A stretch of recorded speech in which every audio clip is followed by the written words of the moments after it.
Middle east में हिंसक संघर्ष थमने का नाम नहीं ले रहा है। एक मोर्चे पर लड़ाई थमती नहीं कि दूसरा मोर्चा खुल जाता है। एक तरफ अमेरिका गाजा में सीज फायर करवाने और इजरायली हमले को रोकने की बात कर रहा है, वहीं यमन के हूती ग्रुप ने इजरायल के बेन गुरियन एयरपोर्ट पर मिसाइलों से हमला कर दिया है। मीडिया रिपोर्ट्स के मुताबिक हूती ग्रुप ने इस हमले में बैलिस्टिक मिसाइल और हाइपरसोनिक मिसाइलों का इस्तेमाल किया है।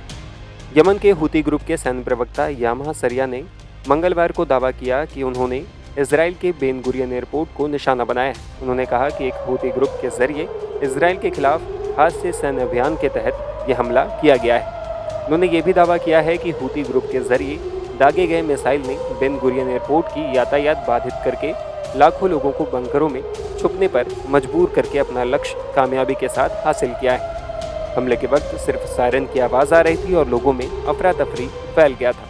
हूती ग्रुप के प्रवक्ता सरिया ने दावा किया है कि हूतियों ने मिसाइल के साथ ड्रोन से भी हमला किया है।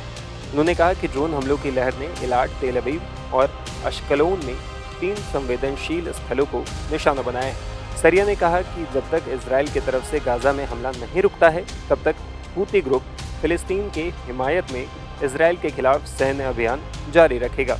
वहीं इजरायली सेना ने एक बयान जारी करके कहा कि हूती ग्रुप ने इजरायल की ओर मिसाइलें दागी थी, जिससे इजरायल के मध्य और दक्षिणी हिस्से में सायरन बजने लगे।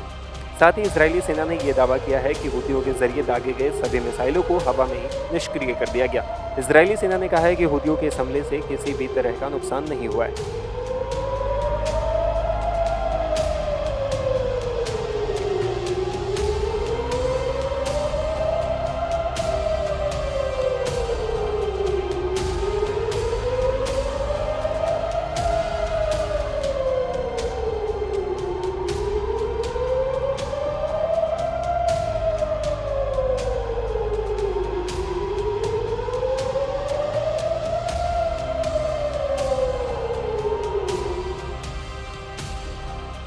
इधर इजरायल के डिफेंस मिनिस्टर इजराइल काज ने यमन को ईरान का प्रॉक्सी करार दिया। उनका कहना था कि यमन का कानून दरअसल तेहरान का कानून है। जब हम तेहरान में साहब का सिर कुचलेंगे, तब यमन की पूंछ भी नहीं बचेगी।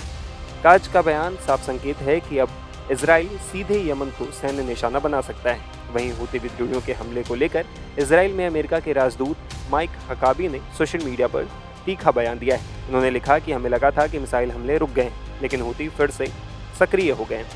शुक्र है हमारे पास इंटरसेप्शन सिस्टम है। शायद अब B-2 बॉम्बर्स को यमन भेजने का वक्त आ गया है।